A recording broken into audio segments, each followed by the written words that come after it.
Who's got two thumbs and just saw The Amazing Spider-Man? Eat your heart out, Connors.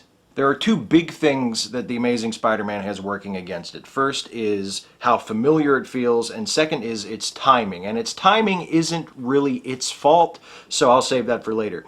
The familiarity, the plot structure of Amazing Spider-Man, if you zoom out far enough, is pretty much identical to the plot structure of Spider-Man, Sam Raimi's Spider-Man. And in a sense, that's not much of an insight, because if you look at most superhero films from far enough away, they all pretty much look the same, especially if a film is the first episode in a series, as this rebooted Spider-Man movie is hoping to be.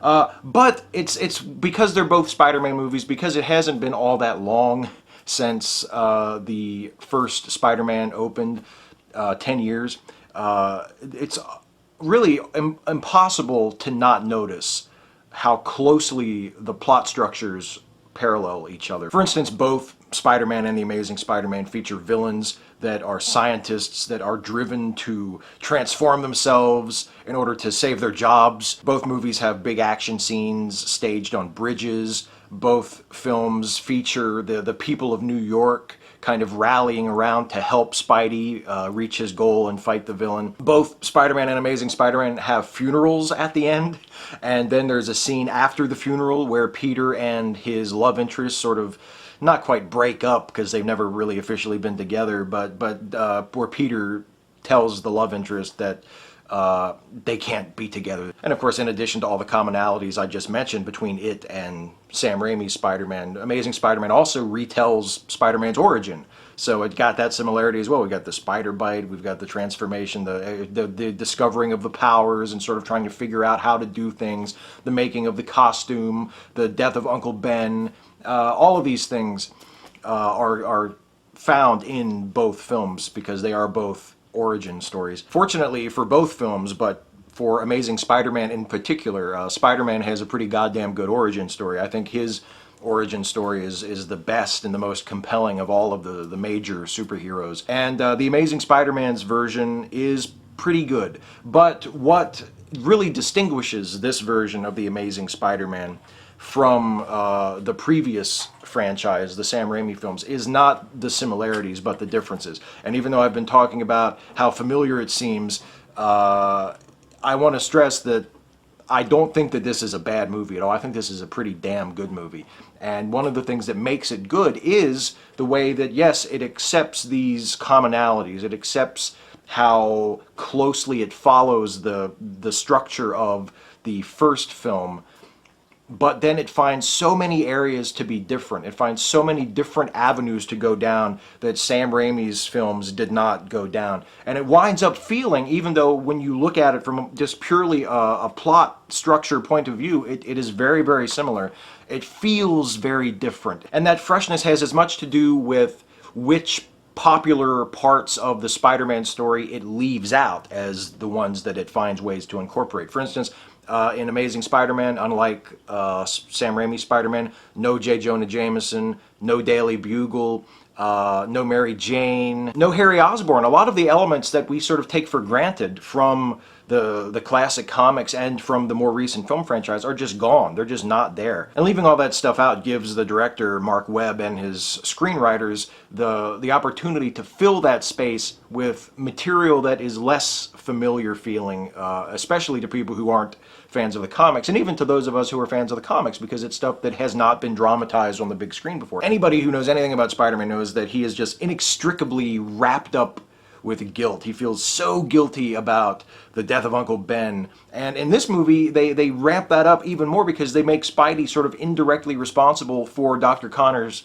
turning into the Lizard. There's a great scene between Spidey and Gwen Stacy where he's explaining to her why he has to risk his life and go stop Dr. Connors as the Lizard from destroying the city, and he says it's because I created him and I have to fix it. And I thought that line, looking at her and saying, I have to fix it, is sort of a statement of the essential quality of Spider-Man. superheroes in general, but Spider-Man particularly, because that sense of guilt and responsibility is so strong in that character. The feeling of, no, this is my responsibility. I have to fix this. I have to make this right. And there's something childish about that, and yet also something noble about that. The need to fix things, the need to make things right, and saying to yourself, I have the power to do this. There's something special about me. I'm stronger than the others. I'm faster than the others. I can do things that other people can't do, and I have to make this right. That's an essential element to superheroes, and especially to Spider-Man, and that really comes through very strongly in that scene and in this movie in general. And this film not only has a more naturalistic take on the characters and a more naturalistic performances, but it also has a very distinctive visual style compared to the previous franchise. There's a much greater sense of tactile reality in this Spider-Man. And it begins just with something so simple as just the design of the Spider-Man suit. The texture of it comes across much stronger on screen than perhaps in the Sam Raimi movies. And part of that also is just the way it's lit. It's lit to really accentuate detail, to bring out shadow and texture. The Sam Raimi films were mostly lit very brightly, had lots of color, whereas the Mark Webb's Amazing Spider-Man is generally a much darker and grittier looking movie, has a much more toned down color palette. The performances were all very good, I thought. I thought Andrew Garfield did a fine job as Peter, and Spidey, he played the character, again, is one of those differences. It's very important. This movie has to stake out its own territory. He played Peter much differently than Tobey Maguire did, and I loved Tobey Maguire. T-Mac, Spider-Man forever in my heart, brother.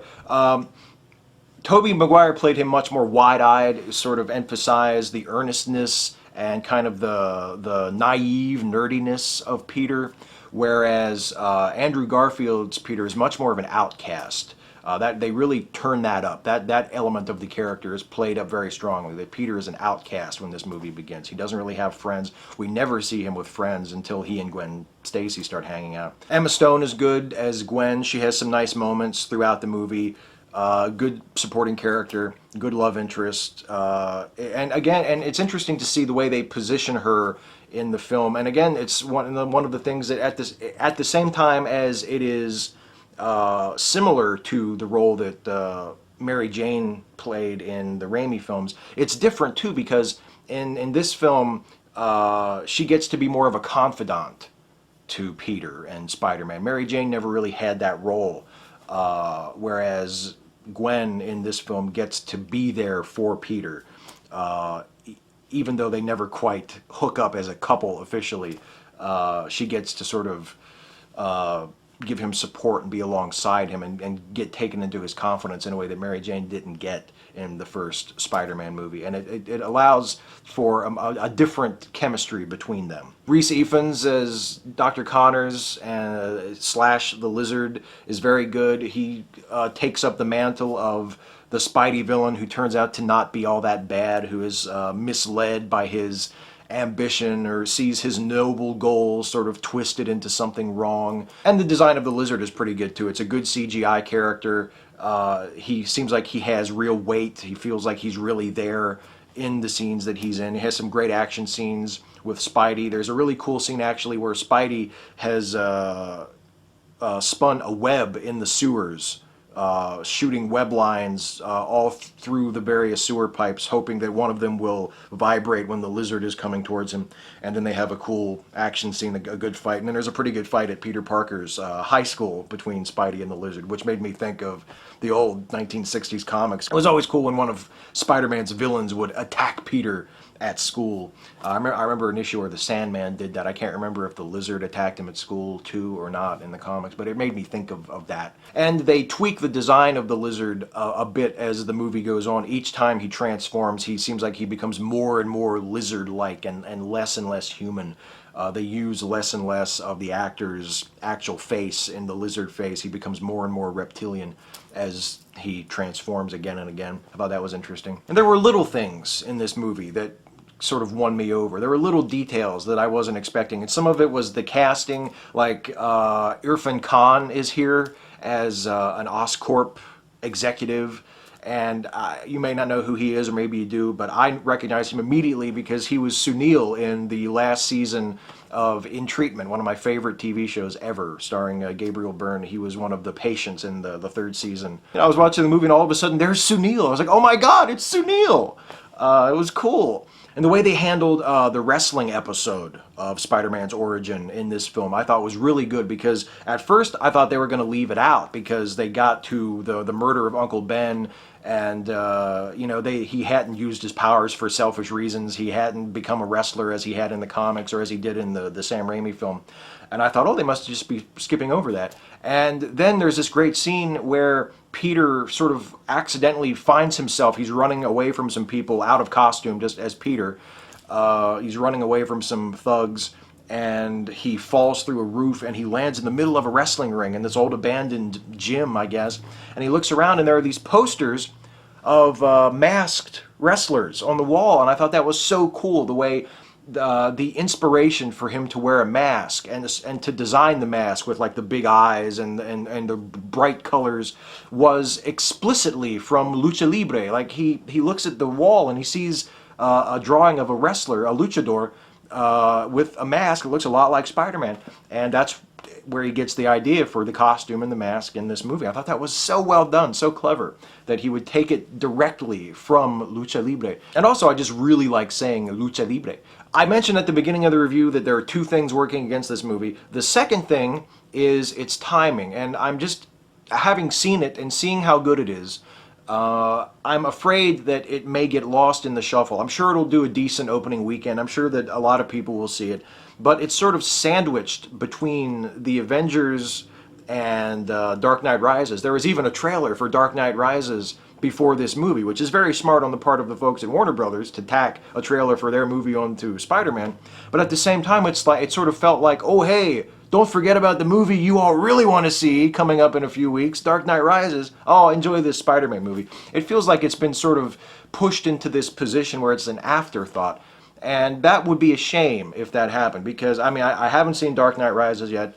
I hope that it's fucking great. And The Avengers was just an insane amount of fun, but this movie is kind of lost in the shuffle, and it shouldn't be, because this is a really damn good superhero movie, and I hope that people get to see it before Batman comes in and sort of sucks up all the oxygen, and I hope that it's able to find an audience and find some appreciation, because I think it is a really, really good movie, and it deserves to find that audience and to get that appreciation.